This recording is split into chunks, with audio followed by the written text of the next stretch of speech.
Welcome to Bulk to Battlefield, Episode 1, Part 2. This week, the wheel chose Rin Seri Inseparable as my random commander from the EDH Rec Top 500. And my goal is to build the deck using cards in my collection that aren't already in decks. In Part 1, we theory crafted, and in Part 2, I'm going to show you my final picks, let you know if I'm building it or not, and let the wheel pick next week's commander. For one-drops, I wanted to make sure I had some cheap Rin Seri triggers with some upside, so I included Form Familiar for extra recasts, Mask Meower for card draw, Goldhound for ramp, and Resolute Watchdog for protection. I tried to sneak in some answers with my 2-drops. So, Watchers of the Dead gives me graveyard hate, Chrome Companion helps with recursion and life gain, Felidar Cub and Undergrowth Leopard give me enchantment and artifact removal. White Mane Lion protects a creature and lets me re-trigger Rin Seri. Traveling Botanist and Loyal Warhound help with ramp, and Pack Leader is perfect here because it's pump plus protection for my board when I'm attacking. I think I was able to get a little bit more value out of my bigger casts. Roxanne Starfall Savant is going to help me with ramp and with some ping damage. Arbor Adherent will help me ramp. Leonin War Leader makes more bodies and gains life. Regal Carcarel gives me tokens and lifelink for the rest of my cats.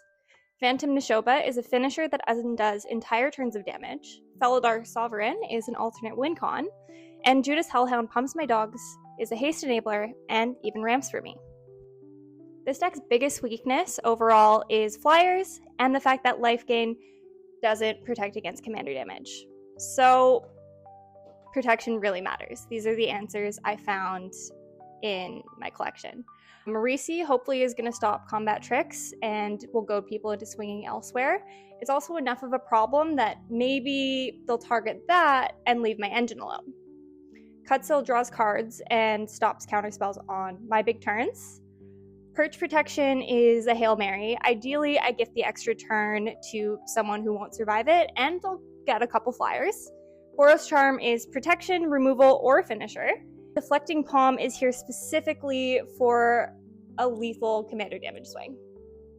And last but not least, for pump and payoffs, Patchwork Banner gives me mana and buffs my board. Selesnya Charm pulls double duty as pump, removal, or a body. Impact Tremors lets me ping the table just for playing creatures. Arabella will turn my tokens into life gain and life drain, and Cat Collector keeps the engine going whenever I gain life. After all this, the question becomes, am I going to build this? And the answer is maybe. If I find a Rin Seri at a reasonable price when I'm out in the wild at a game store, I'm probably going to build this deck.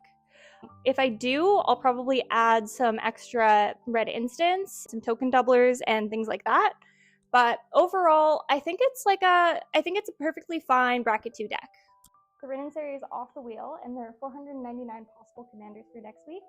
So let's take a look at what I'm building.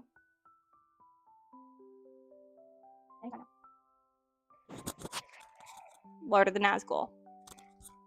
This one's going to be interesting because I don't have any copies of the Nazgul. I traded those in. I think we're doing Changeling.